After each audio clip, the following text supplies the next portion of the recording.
سنانے ہم اپنی بربادی کے افسانے کہاں جاتے، تیرا درد چھوڑ کے خواجہ یہ دیوانے کہاں جاتے۔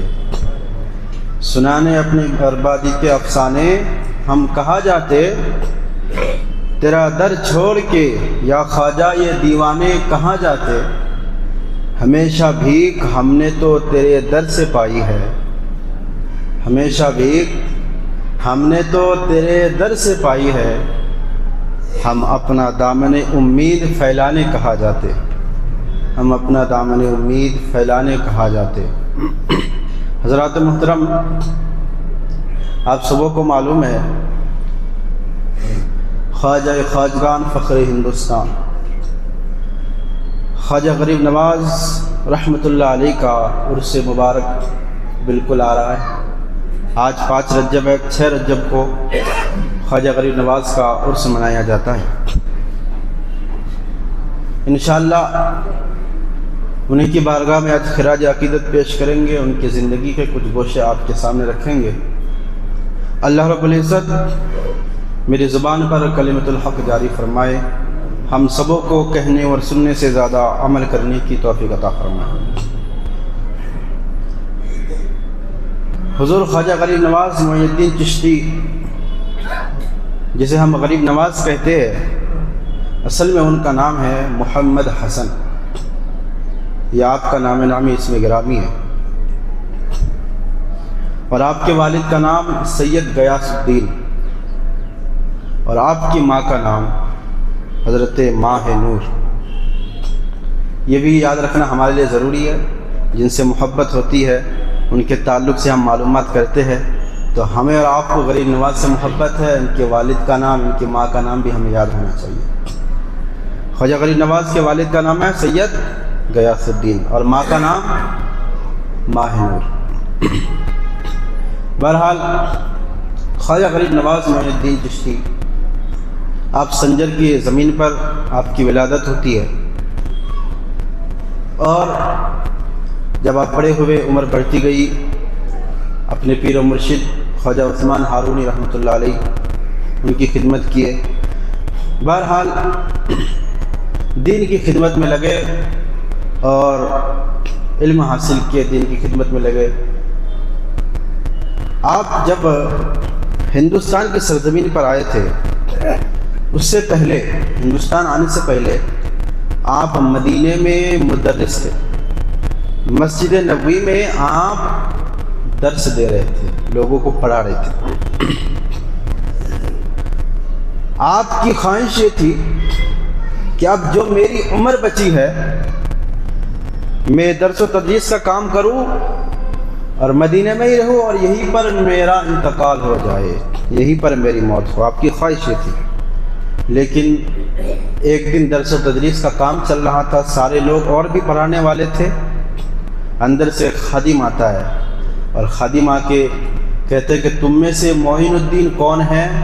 مدینے والے مصطفیٰ نے اسے بلایا ہے، کا بلاوا آیا ہے، معین الدین کون ہے؟ اب معین الدین آپ کا نام نہیں تھا، آپ کا نام تھا محمد حسن۔ اب معین الدین ایک صفت ہے، اور اس کا معنی ہے مددگار، دین کا مددگار، دین کا مدد کرنے والا۔ اب وہاں پر جتنے بھی لوگ پڑھانے والے تھے نا، سب کھڑے ہو گئے، کہا دین کا مددگار میں ہوں، اس نے کہا میں ہوں، اس نے کہا میں ہوں۔ اب ایک نام بولا گیا، کئی لوگ کھڑے ہو گئے، کہا شاید کہ مجھے بلایا ہوگا، شاید میرا بلاوا آیا ہوگا۔ سب کھڑے تھے، لیکن ایک عاجزی میں ایک شخص بیٹھا ہوا تھا، وہ حضرت خواجہ غریب نواز تھے، اور سوچ یہ تھی کہ مجھ جیسے گنہگار کو بلاوا کیسے آ سکتا ہے۔ اللہ اکبر، وہی سوچ کے آپ بیٹھے تھے۔ اب جو آیا تھا بلانے کے لیے، اس نے دیکھا ایک آدمی کا نام بولا گیا، اتنے کھڑے ہو گئے، تو پھر اس نے کیا کہا معلوم ہے؟ ابھی رکو، پھر سے پوچھ کے آتا ہوں۔ سبحان اللہ، پھر سے پوچھ کے جاؤ۔ اب ایمان و عقیدہ دیکھیے، عقیدہ کیا ہے کہ ایک بار بلاوا آیا ہے، حیات النبی پر یہ عقیدہ کتنا پختہ عقیدہ ہے کہ اب جاؤں گا پھر پوچھوں گا اصل نام بتائیے، پھر جواب بھی ملے گا۔ اس لیے اس نے کہا سنو ابھی رکو، پھر سے پوچھ کے آتا ہوں۔ پھر گیا، آیا تو کہا معین الدین حسن کو بلاوا آیا۔ اللہ اکبر۔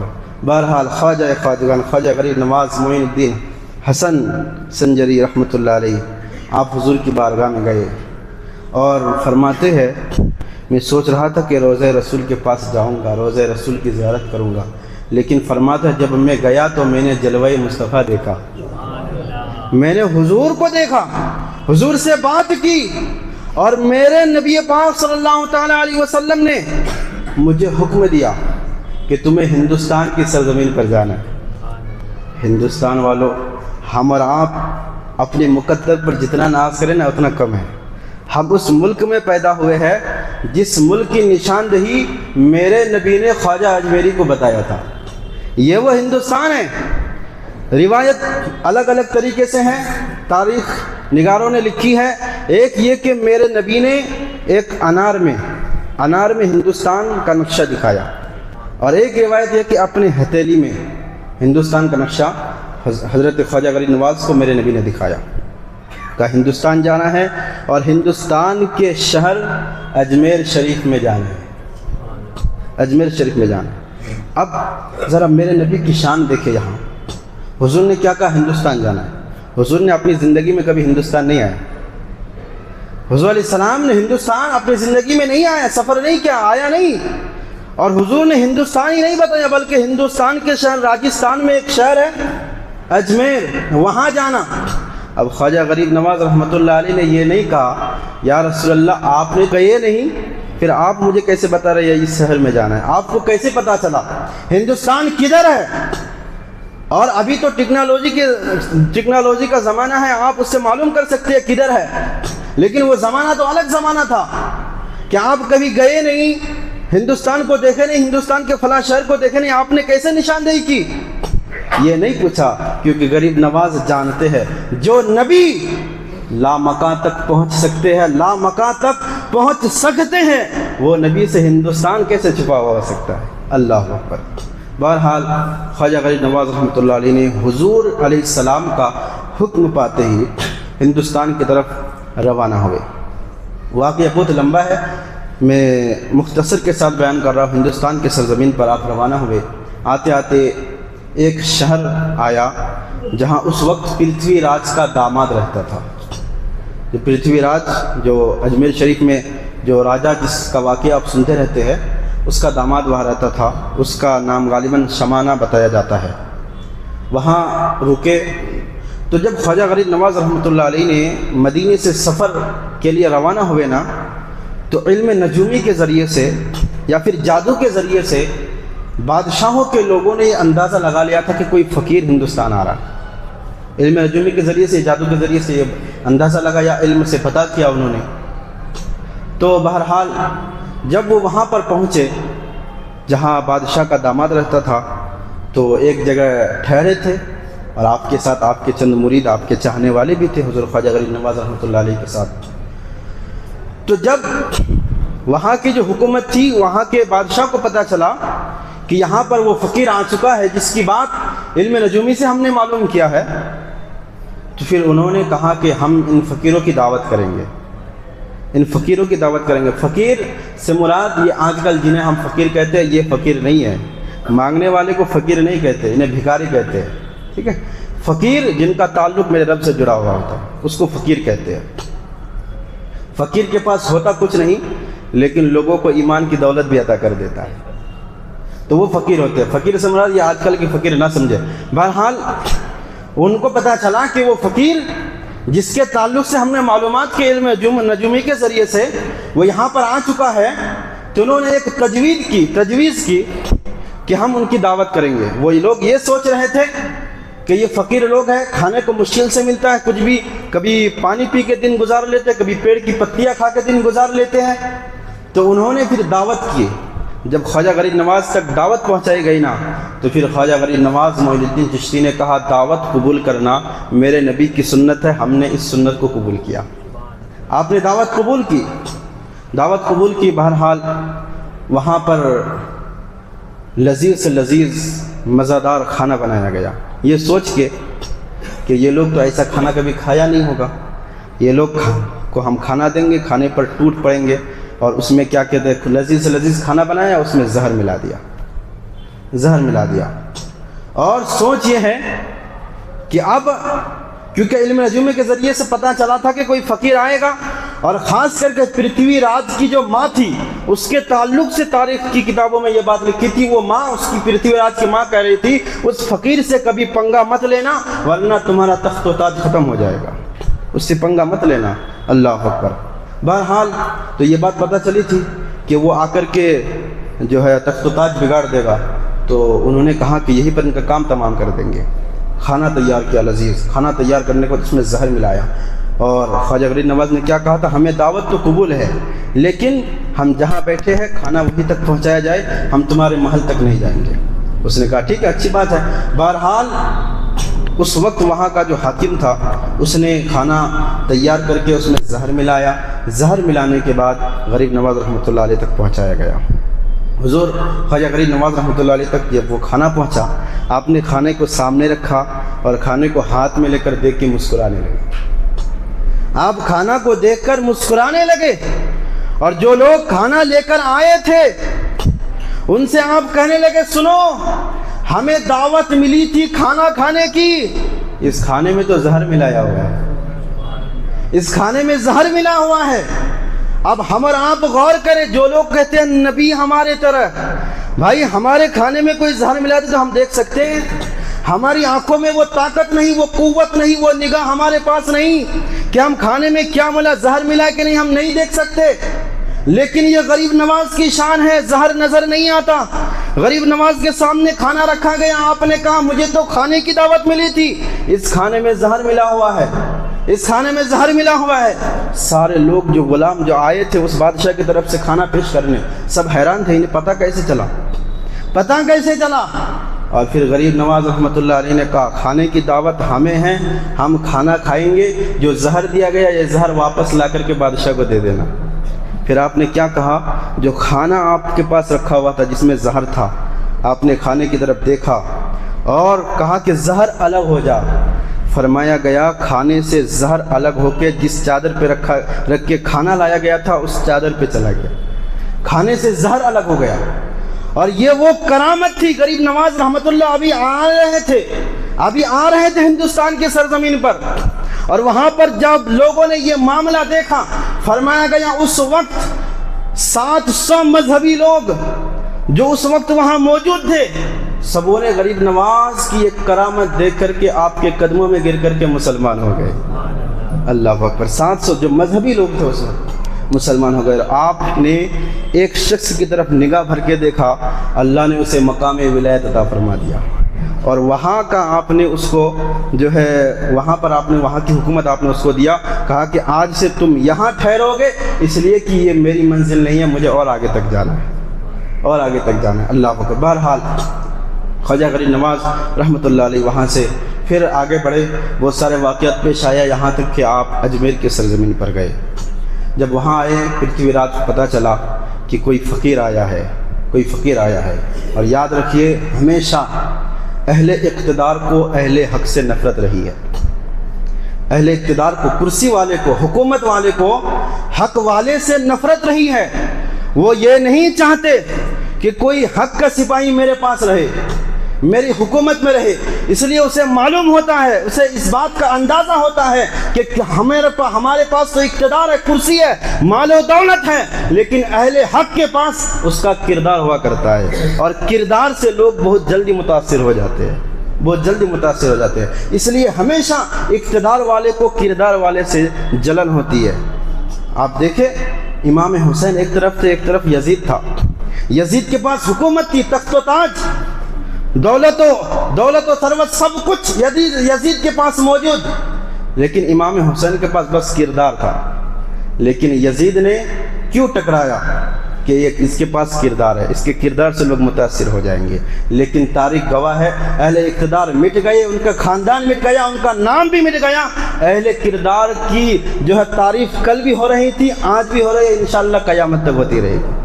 جن کے پاس کردار ہے ان سے اہل اقتدار کو بہت ہی جو ہے جلن ہوتی ہے۔ بہرحال جب خواجہ غریب نواز اجمیر کے سرزمین پر آپ آئے تو اس وقت پرتھوی راج کو پتہ چلا، تو ایک درخت کے پاس آپ بیٹھے تھے، وہاں سے اٹھا دیا گیا، بعد میں پھر آپ آنا ساگر کے قریب جا کر کے ایک جگہ پر بیٹھے۔ واقعہ بہت لمبی ہے، آپ لوگ سنتے رہتے ہیں کہ کیا کیا کرامتیں پیش آئی جو آپ لوگ بہت ہی زیادہ سنتے ہیں۔ خواجہ غریب نواز رحمۃ اللہ علیہ جب ہندوستان کے سرزمین پر آئے نا تو اس وقت کی حالت کیسی تھی، اس وقت کو آپ نگاہ میں رکھیے اور آج کے دور کو نگاہ میں رکھیے۔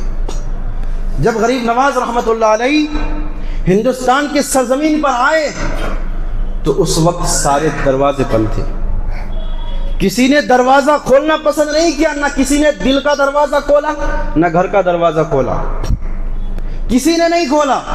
آپ آنا ساگر کے قریب جا کر کے بیٹھے، وہیں پر اپنے مریدوں کے ساتھ، اپنے چاہنے والوں کے ساتھ زندگی بسر کی۔ ایک وہ دور تھا اور ایک یہ دور ہے۔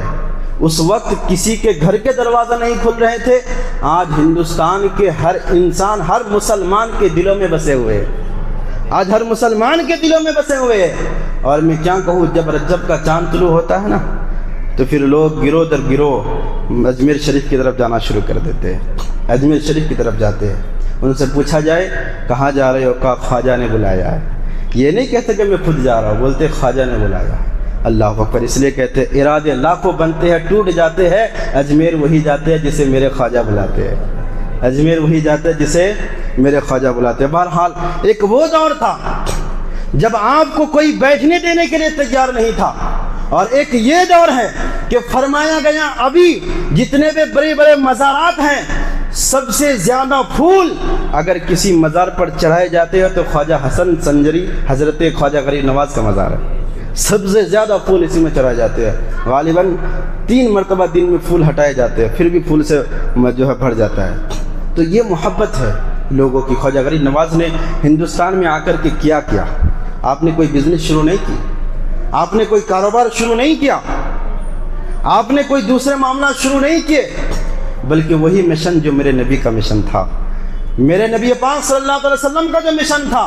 غریب نواز جب ہندوستان کے سرزمین پر آئے، آپ نے یہ نہیں دیکھا کہ یہودی ہے، یہ نصارہ ہے، یہ عیسائی ہے، یہ مسلمان ہے، یہ غیر مسلم ہے۔ آپ نے یہ سب دیکھ کے بنا سبوں کو بھوکا ہے تو کھانا کھلاؤ، پیاسا ہے تو پانی پلاؤ، اگر کوئی کسی مصیبت میں تو اس کی مصیبت کو دور کیا جائے، اسی مشن پر کام کیا۔